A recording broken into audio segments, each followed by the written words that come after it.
안녕하세요. 캐나다에서 그림을 그리며 살고 있는 일러스트레이터 은지입니다.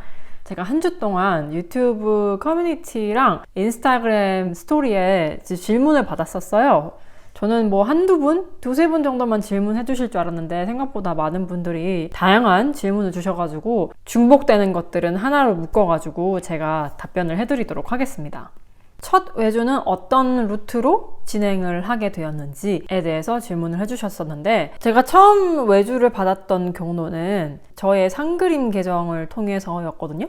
2018년도 4월에 한국의 어떤 출판사에서 제 상그림 계정을 보고 연락을 주셨었어요. 뭐 이거 전에도 다른 외주 문의들이 있긴 있었거든요. 근데 조율하는 과정에서 뭐 다 이렇게 성사가 안 되고 그랬었는데, 이 2018년 4월에 왔던 문의가 저가 이제 계약을 하고 처음으로 프로 일러스트레이터로 데뷔했다고 말할 수 있는 직업이거든요. 저는 상그림에는 2018년 1월에 가입을 했고, 그해 4월 달에 처음으로 이제 첫 외주 작업을 하였습니다. 제가 이렇게 말한다고 외주가 모두 상그림에서 오는 건 아니지만, 그냥 상그림은 하나의 그냥 경로일 뿐이죠. 상그림뿐만 아니라 뭐 소셜 미디어들도 하고 있었고, 그림을 올리는 플랫폼들도 다 사용하고 있었어요.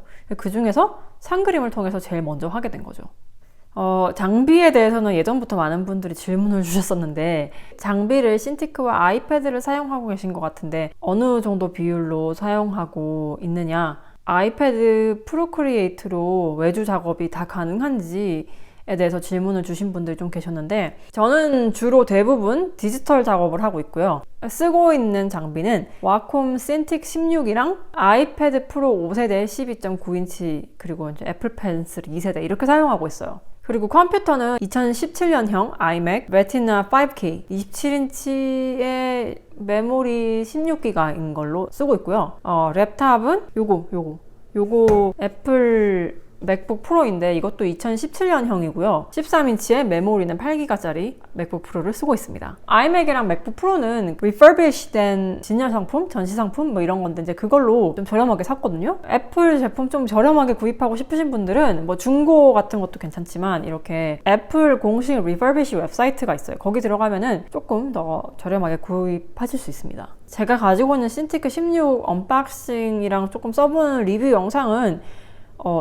여기에 있으니까 제가 한번 찍었었거든요. 이거 한번 봐주시고요. 아이패드랑 신티크 저는 작업할 때 둘 다 써요. 예전에는 개인 작업은 다 아이패드로 했었고 외주 작업은 다 신티크로 했었거든요. 근데 요즘은 외주도 아이패드로 작업을 해요. 저는 일부러 아이패드로 더 작업을 하려고 하고 있어요. 왜냐면 아이패드가 너무 편해요. 막 들고 다니기도 너무 편하고 좀 신티크보다 좀 더 직관적인 것 같아요, 저한테는. 근데 아직까지는 컴퓨터도 필요해요. 그래서 저도 어디 이동하면서 작업을 할 때는 아이패드랑 맥북 프로 이 두 가지를 한 콤보로 해서 늘 가지고 다니거든요. 뭐 어디 여행 갈 때 저는 아이패드로 스케치부터 이제 채색까지 작업의 한 95%를 아이패드로 끝내고, 나머지 이제 5%는 컴퓨터로 옮겨가지고 포토샵으로 뭐 컬러를 좀 조정한다든가 뭐 마이너한 편집 같은 거를 해서 마무리를 하고 있어요. 뭐 가끔 디테일이 굉장히 많이 들어가야 되는 그런 작업들, 좀 브리프를 봤는데 딱 봐도 스케일이 굉장히 큰 것 같은 작업인 것 같다 이러면은 처음부터 그냥 신티크로 시작할 때도 있고요. 좀 그때그때 다르긴 한데 그래도 요즘은 웬만한 건 다 아이패드로 다 작업을 하려고 합니다. 장소에 제약받지 않고 그림을 그릴 수 있다는 게 좀 되게 굉장히 큰 메리트더라고요, 저한테는. 일주일 동안 시간 관리 어떻게 하세요? 일과 라이프 밸런스 어떻게 되시냐? 이런 질문을 해주셨는데, 저는 월요일부터 금요일까지는 저의 생활 루틴이 거의 똑같아요. 아침 8시에서 한 9시쯤에 일어나서 요가를 10분 정도 하고, 그리고 아침을 먹으면서 독서를 하고, 그리고 아침 업무는 주로 이제 뭐 이메일을 답장하거나 막 그런 것들, 좀 잡다한 업무들, 그리고 이제 점심시간에 점심을 먹고 나면은 그때서야 본격적인 이제 작업에 들어가거든요. 그래서 이제 저녁 먹기 직전까지 거의 작업을 계속해요. 그러다 이제 저녁 먹기 전에 한 조금 시간을 내가지고 운동을 할 때도 있고, 저녁 먹고 나서 한 30분 정도 쉬는 시간을 가지고, 그러고 나서 자기 직전까지 일을 해요. 또 밤 12시에서 한 새벽 1시 이 사이쯤에 잠을 자는 것 같아요. 주말에는 조금 약간 늦잠을 자는 편이고, 그리고 바쁠 때는 이제 토요일에도 평일과 똑같은 스케줄로 움직이거든요. 일요일에는 이제 밀린 집안일이라든지 뭐 요리, 뭐 빨래 이런 것들을 하고요. 제가 일요일을 어떻게 보내는지에 대한 영상도 한번 찍어왔었거든요. 여기 한번 봐주시길 바랍니다. 시간 관리는 저는 플래너를 써요. 월별, 주별, 일별 이렇게 다 관리를 하는 편이거든요. 계획을 미리 짜가지고. 그래서 밤에 자기 전에 그 다음날 스케줄을 한번 시간대별로 이렇게 쫙 적어봐요. 그리고 잠을 자고 다음날 아침에 다시 그 스케줄을 한번 확인을 하는 거죠. 그러면 이제 내가 오늘은 내가 어떻게 시간을 보내야겠다는 게 이제 쫙 그려지거든요. 저는 그런 식으로 시간을 관리를 하는 것 같아요. 아이패드 굿노트로 플래너 써요, 저는. 지금 쓰는 플래너는 넬나 샵에서 구입한 넬나 다이어리를 쓰고 있거든요. 하이퍼링크까지 이렇게 다 달려 있어가지고 이동하고 이제 시간대별로 매일매일 스케줄을 짤 수 있어서 되게 편리한 것 같아요. 워라벨은요, 글쎄요. 저는 일, 라이프 이렇게 막 따로 구분하진 않아요, 잘. 그냥 내 일상이 일인 거, 그냥. 저는 휴식 시간에 책 읽는 걸 되게 좋아하는데 그 읽는 책들도 지금 내가 하고 있는 일에 되게 도움이 되는 책들 위주로 읽거든요. 뭐 지인들 만나서 놀 때도 있죠, 당연히. 근데 거의 삶이 일 위주로 움직이는 것 같아요. 막 번아웃이 오는 거 아니냐 뭐 그렇게 말씀하실 수도 있을 것 같은데 글쎄요, 아직까지는 없는 것 같아요. 저는 오히려 모든 거 그냥 확 놓고 쉬어버리면 이게 충전이 되는 게 아니라 그냥 더 처지고 다시 일을 할 때까지가 되게 괴롭더라고요. 집중도 안 되고. 살짝 긴장감을 가지고 약간 바쁘게 사는 게 좋아요, 저는. 영감은 어떻게 받으시는지 궁금합니다. 영감은 딱 여기서 얻는다라고 정해진 건 없어요. 그냥 친구랑 얘기하다가 영감이 떠오를 수도 있고 뭐 책 읽다가도 떠오르는 경우도 있고 혼자 공상하다가 영감을 얻는 경우도 있거든요. 평소에 여기저기 관심이 많고 호기심이 많아야 그만큼 영감이 이게 영감이라는 거를 보는 능력도 길러지는 것 같아요. 뭐 이렇게 커피잔 하나를 봐도 이게 그냥 그렇구나 하고 지나가는 사람이 있는가 하면은 누군가에겐 그게 엄청나게 영감이 될 수도 있잖아요. 그럼에도 불구하고 제가 영감을 받은 소재들을 한번 생각을 해본다면 저는 자연, 동물, 그리고 내가 느끼는 감정들, 그리고 책에서 영감을 되게 많이 받는 것 같아요. 요즘은 뭔가 영감이 떠오르면은 이렇게 메모를 많이 해놓으려고 해요. 뭐 핸드폰에 그 노트 앱도 쓰지만 노션 같은 데다가 정리를 해서 나만의 영감 창고를 만들어 놓거든요. 그럼 정말 나중에 내가 뭘 그려야 할지, 뭘 만들어내야 할지 이렇게 막 보통 떠오르지 않을 때 그때 이제 제 영감 창고를 보면은 되게 도움이 많이 되죠. 그림 공부는 어떻게 하셨나요? 뭐 드로잉, 크로키 등등 하실 때 어떤 방식으로 하셨었는지 궁금합니다. 평소에도 그림 연습을 하시나요? 저는 그림을 어디 갈 때마다 스케치북을 들고 다니면서 그림 공부를 하고 뭐 크로키 연습을 하고 그러지는 않았었어요. 모작도 많이 하거나 뭐 그러지도 않았었고요. 지금 생각하니까 할 걸 그랬나 봐요? 했으면 지금보다 훨씬 제 그림 실력이 나아지지 않았을까요? 그냥 저는 되게 어릴 때부터 그림을 되게 많이 그렸던 것 같아요. 그냥 그림 그리는 게 너무 좋아서. 막 어릴 때 아빠가 공부 안 하고 그림 그린다고 막 혼내고 그러셨거든요. 그래서 막 아빠 몰래 그림 그리고 막 그랬었어요. 따로 그림 그리는 법을 배운 적은 없는데 뭐 그림을 배웠다라고 딱 말할 수 있는 거는 고등학교 3학년 때 1년 동안 입시 미술을 1년 동안 했던 거거든요. 그때 석고대생으로 제가 대학을 갔습니다. 그냥 연필로 이렇게 그리는 거잖아요, 석고대생이. 근데 그거가 막 필요 없다, 되게 부질없다 이렇게 말하시는 분도 계시는데 그래도 저는 그게 그림자에 대한 이해라든지 사물을 되게 오랫동안 집중해서 보면서 이렇게 관찰해서 그림 그리는 능력? 그거는 많이 길러졌다고 생각해요. 평소에 그림 연습은 글쎄요. 외주 작업을 해야 될 때는 따로 시간을 내서 그림 연습을 하진 못하고요. 바쁘지 않을 때 개인 작업을 하죠. 개인 작업이 그림 연습이에요, 저는. 그러니까 평소에 안 해봤던 것도 그려보고 아니면 이제 강의를 듣죠. 강의의 좋은 점은 평소에 내가 잘 안 그려지는 그런 주제들이 주어진단 말이죠. 그런 생소한 스타일 같은 거 이런 것도 시도할 수 있어가지고 좋은 것 같아요. 해외 에이전시에 포트폴리오를 보낼 때 어떤 점을 부각시켜서 보내야 유리할까요? 저는 해외 시장을 노리신다면 다양성을 좀 부각시켰으면 좋겠어요.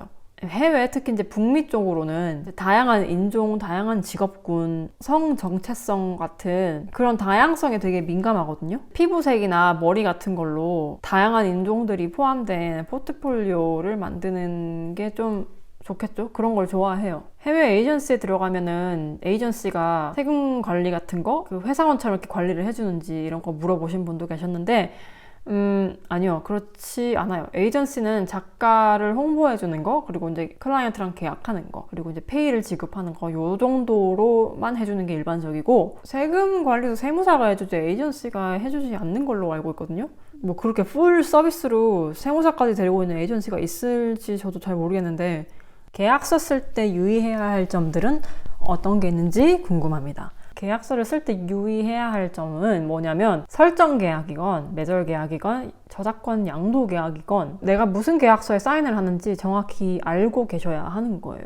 계약서를 받았을 때 보통 그 첫 장 맨 위에 보면 어떤 종류의 계약을 지금 하는 건지 나와 있습니다. 그 조항을 하나하나 잘 읽어보시고, 혹시 뭐 헷갈리거나 이게 무슨 말인지 잘 모르겠다, 아니면은 나는 이렇게 하고 싶지 않은데? 라는 부분이 있으면은 그 담당자랑 얘기를 하고 질문도 하고 꼭 그렇게 해보세요. 수정하고 싶은 게 있으면 바꿔달라고 요청도 해보시고요. 그게 뭐 다 받아들여질지는 다른 문제지만 알고 있는 게 되게 중요합니다. 그게 불공정한 계약일 수도 있고 공정한 계약일 수도 있어요. 어떤 계약에 서명을 하는 건 그건 뭐 본인 결정에 따라 다르겠지만, 내가 지금 이 계약서에 사인을 하고 작업물을 넘겨주고 난 뒤에 어떤 식으로 일이 진행이 될 건지 이런 거에 대해서 좀 알고는 있어야 되는 거죠. 그래야 나중에 곤란한 일이 일어나는 걸 좀 막을 수가 있어요. 온라인에 일러스트 표준 단가표를 검색하면 쌍그림 단가표가 가장 많이 뜨는데요. 작가님은 초반에 외주를 받았을 때 이런 표준 단가표를 참고하신 후 가격을 측정하셨는지 궁금합니다. 네, 저는 특히 한국 클라이언트와 작업할 때는 쌍그림 단가표를 굉장히 많이 참고를 해요. 정말 단가를 측정할 만한 기준이 아무것도 없을 때는 쌍그림 단가표가 이제 도움이 되긴 하죠. 근데 이 단가표는 정말 참고용일 뿐이지 이게 모든 외주 작업에 다 적용이 되는 건 아니거든요. 클라이언트의 규모나 영향력에 따라서, 그리고 지금 클라이언트가 가지고 있는 그 예산에 따라서 작업 비용은 좀 다 달라질 수 있어요. 외주가 들어왔다면 단가표에 적힌 금액을 먼저 이렇게 막 섣불리 얘기를 하지 마시고 일단 클라이언트의 예산이 얼마나 잡혔는지 한번 물어보세요. 그래서 예산이 좀 생각보다 후하게 잡혔을 수도 있고 아니면 좀 더 빠듯하게 잡혔을 수도 있거든요. 그럴 때 이제 이것저것 조율을 해서 협상을 해야 합니다. 빠듯한 예산이다 이러면은 내가 그래도 이 빠듯한 예산을 감안하면서까지 이 작업을 해야 하는 이유가 있다면은 하시는 거고, 예산뿐만 아니라 뭐 다른 것들이 좀 조율이 잘 안 되면은 뭐 그 일이 성사가 안 될 수도 있어요. 그런 일 허다합니다. 처음에는 너무 어렵고 복잡하고 힘든 것 같은데 이것도 계속 하면서 경험이 쌓여요. 저도 그랬어요. 지금도 여전히 협상은 어렵지만 뭐 그래도 이렇게 하면서 점점 내공이 더 많이 쌓이는 거 아니겠습니까? 포트폴리오를 어떤 식으로 만드는지, 구성은 어떻게 되는지 이런 거에 대해서 질문을 좀 주셨어요.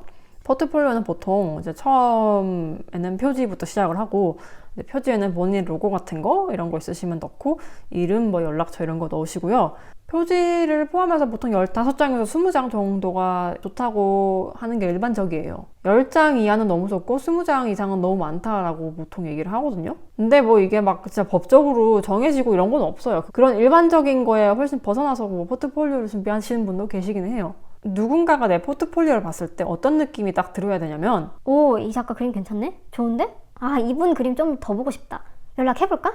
이런 느낌이 들게 하는 게 아마 최고의 포트폴리오가 아닐까 생각합니다, 저는. 포트폴리오에 뭘 넣어야 될지는 사실 본인이 어떤 분야의 일러스트레이터가 되고 싶은지에 따라 좀 천차만별이긴 해요. 저는 동화책, 그림책 쪽으로 일을 하고 있으니까 그쪽 기준으로 한번 얘기를 해볼게요. 이런 동화책, 그림책 쪽에서는 캐릭터가 굉장히 중요해요. 캐릭터를 매력적으로 일관되게 그릴 수 있는 능력이 굉장히 중요하거든요. 그리고 이제 스토리를 잘 표현하는 능력도 되게 중요하고, 2페이지 이렇게 펼침 스프레드 있죠. 그거 그림에서 벌써부터 이제 이 스토리가 느껴져야 되는 거예요. 그림책이나 동화책을 보시면은 거기 어떤 캐릭터가 나오고 그 캐릭터로 인해서 이렇게 스토리가 펼쳐지는 그런 형태인 게 많잖아요. 그럼 출판사에서 그걸 잘 해낼 수 있는 작가를 찾겠죠, 당연히. 이렇게 내가 하고 싶은 분야의 클라이언트들이 일러스트레이터로부터 뭘 기대하는지를 한번 잘 생각을 해보시고 염두에 두고 포트폴리오를 준비를 해야겠죠. 그리고 어떤 사이즈로 포트폴리오를 준비해야 되냐 이런 분도 계신데, 뭐 정확히 어떤 사이즈여야 한다라고 정해진 건 없어요. 그냥 내 포트폴리오를 인쇄를 해서 보여줘야 될 때도 있고, 아니면 그냥 PDF 파일로 이메일로 이렇게 전송을 해줘야 될 때도 있어요. 저라면은 인쇄를 할 수 있을 정도의 사이즈, 뭐 A4나 뭐 A3 정도의 사이즈로 하나 만들고, 그리고 그거를 이제 어디 이메일로 보낼 때를 대비해서 72 DPI 버전으로도 한번 만들어 볼 것 같아요. 프린트 버전 그리고 화면에서 보는 용 이렇게 두 가지를 준비를 할 것 같아요. 포트폴리오에 대해서 질문을 좀 주신 분들이 계셔가지고 이것도 제가 한번 다음에 따로 영상을 찍어보도록 하겠습니다. 캐나다에 계속 거주하시는 이유가 있으실까요? 캐나다에 가게 된 이유, 캐나다에서 학교를 졸업하고 프리랜서가 바로 된 건지 아니면 회사에서 경험을 쌓아서 된 건지, 일러스트레이터로 살면서 캐나다 생활에 대한 장점과 단점, 캐나다에서 살면서 어떻게 일을 하게 됐냐, 어디서부터 얘기를 해야 될까요? 저는 캐나다에 계속 살고 있는 이유는 글쎄요, 저도 잘 모르겠어요. 농담이고, 영어권 국가에 살고 있는 것 자체만으로도 좀 해외 진출하는 것에 대한 좀 마음의 진입장벽이 되게 낮은 것 같거든요. 미국도 바로 붙어 있고, 그리고 이제 영어를 쓰니까 영어가 통하는 국가들이 굉장히 많잖아요. 그런 나라들에 뭔가 진출을 하려고 하는 마음이, 진입장벽이 훨씬 더 낮아지는 것 같아요. 캐나다는 그리고 되게 다양성을 존중하는 국가예요. 전 세계 곳곳에서 굉장히 다양한 사람들이 와서 살고 있고, 물론 여기도 막 출신 국가나 인종 그리고 성 정체성에 대해서 이제 차별을 하는 사람도 있죠. 근데 기본적으로 되게 사회적으로 되게 많이 비난을 받아요, 그런 사람들은. 저는 그런 다양성이 존중되는 분위기가 좋고, 특정 나이 때는 이렇게 살아야 되고 뭘 이렇게 경쟁이 치열한 느낌도 잘 들지 않고요. 그래서 좀 더 제가 하고 싶은 일에 집중하면서 살 수 있는 환경이 되는 것 같아요. 마음도 훨씬 편하고 여유롭고. 제가 캐나다에서 일러스트레이터로 사는 것에 대한 장단점은 또 여기 영상도 한번 봐주시길 바랍니다. 저는 캐나다에는 어학연수생으로 왔었어요, 처음에. 지금은 잘 모르겠는데 그 당시에는 대학생들이 2, 3학년쯤에 이제 휴학을 하고 영어권 국가에 6개월에서 1년 정도 어학연수를 갔다 오는 게 좀 트렌드였거든요. 저도 그 트렌드를 타던 사람 중 한 명이었죠. 원래 1년 정도만 살다가 다시 한국에 돌아올 계획이었는데 캐나다에 있다 보니 캐나다가 너무 좋은 거예요, 저는. 여기서 살고 싶고 학교도 다니고 싶고 그래서 계획을 틀어서 토론토에 있는 어떤 칼리지에 3년제 그래픽 디자인 프로그램에 입학을 하게 됐어요. 그러고 진짜 3년 동안 눈물, 콧물 다 흘리면서 학교를 다녔고요. 유학생활은 정말 너무너무 힘들었어요. 제 유학생활에 대해서도 한번 다음에 자세히 얘기를 한번 해보도록 할게요. 아무튼 졸업을 하고 되게 운 좋게 취업은 바로 됐었고요. 회사에서 한 3년 정도 그래픽 디자이너로 일을 했었죠. 그러면서 영주권도 지원을 했었고, 제가 영주권을 지원할 때 되게 복잡한 일들이 많았는데 이때 제가 워킹 비자가 끝나버린 거예요. 그래서 회사를 다시 다닐 수가 없게 된 거죠. 그래가지고 이제 관광 비자로 겨우겨우 체류를 하고 있던 찰나에 제가 이제 그 시절 때 아무것도 못하고 그냥 집에서 칩과를 하던 시절이 있었어요. 집에만 있으니까 너무 우울해지고 막 그러는 거예요, 되게. 그래서 좀 뭐라도 해보자 라고 시작한 게 이제 그림을 그렸던 거거든요. 그때 제가 일일 그림을 시작을 했었어요. 굉장히 우울했던 날이 많았고, 막 한국에 다시 가야 하나, 뭐 내 인생 한 치 앞을 정말 내다볼 수가 없는 상황이었어요, 그때. 그럼에도 불구하고 좀 머리를 비우고 생산적인 일을 하고 싶어서 그림을 매일매일 그려가지고 인스타그램에 올렸었던 게 이제 반응이 괜찮았고, 그래서 일러스트레이터가 되기로 결심하면서 혼자서 준비해가지고 일러스트레이터로 데뷔를 하게 되었습니다. 일러스트레이터 포트폴리오를 준비하는 과정에 영주권도 받게 되었고, 묵묵히 하루하루를 살다 보니까 하나둘씩 해결이 되더라고요. 지금은 토론토에 살고 있지 않고 위니펙이라는 도시에 살고 있고요. 수입은 어떻게 되시나요? 수입. 제가 한 달에 돈은 이만큼은 벌어요. 1년에 이만큼은 벌어요. 라고 딱 말씀드리고도 되게 애매한 게 그때 매년 매달 다 다르거든요. 그리고 작가들마다도 다 달라요. 너무 달라. 그래서 일러스트레이터는 얼마 법니다 라고 딱 얘기하기도 되게 애매해요. 수입이 굉장히 들쭉날쭉하고, 그 유명한 작가님들은 막 월에 1000단위를 벌고 그러시거든요. 근데 그렇지 않은 작가들은 정말 천차만별이에요. 이게 이번 달 수입은 빵원이었는데 다음 달 수입은 1000만 원이 되고, 그리고 그 다음 달은 500만 원, 그 다음 달은 200만 원, 또 그 다음 달은 빵원, 그 다음 달은 50만 원. 뭐 이런 삶을 살아요. 안 그런 분도 계시겠지만 저는 그렇거든요. 근데 진짜 중요한 거는 수입이 얼마나 되냐, 돈을 얼마나 버냐 보다 이 불안정한 수입과 지출을 내가 어떻게 통제를 하는 게 훨씬 더 중요해요. 여러 번의 멘탈 붕괴를 경험하고 나서 저도 제 나름의 시스템을 만들었거든요. 그것에 대해서도 제가 한번 얘기를 한 적이 있는데, 그것도 여기 영상을 한번 봐주시길 바랍니다. 뭐 각자의 기준이 다 다르겠지만 저는 제가 저 돈 많이 벌어요 라고 말할 수는 없을 것 같은데 그래도 먹고 사는데 지장이 없고 남는 돈으로 저축까지 할 수 있을 정도는 벌고 있습니다. 저 사실 어렸을 때 꿈이 락커였어요. 너 자신은 알라. 입금은 최종 파일을 넘겨주고 바로 받는 게 아니고요. 보통은 영어 공부는 어떻게 하셨나요?